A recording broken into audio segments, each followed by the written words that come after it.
मधुबनी नगर थाना क्षेत्र के स्टेडियम रोड स्थित कैनाल के समीप झुके हुए बिजली पोल से टकराने से एक बाइक सवार युवक की मौत हो गई। मृतक की पहचान गोवा पोखर के 25 वर्षीय मोहम्मद सफीवन के रूप में हुई है। बताया जा रहा है कि युवक बाइक पर सवार होकर बड़ी तेजी से जा रहा था।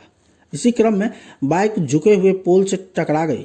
टक्कर काफी तेज होने की वजह से आसपास के लोग आवाज पर दौड़ पड़े और जख्मी युवक को हॉस्पिटल भिजवाया, जहां जांच के उपरांत डॉक्टरों ने युवक को मृत घोषित कर दिया।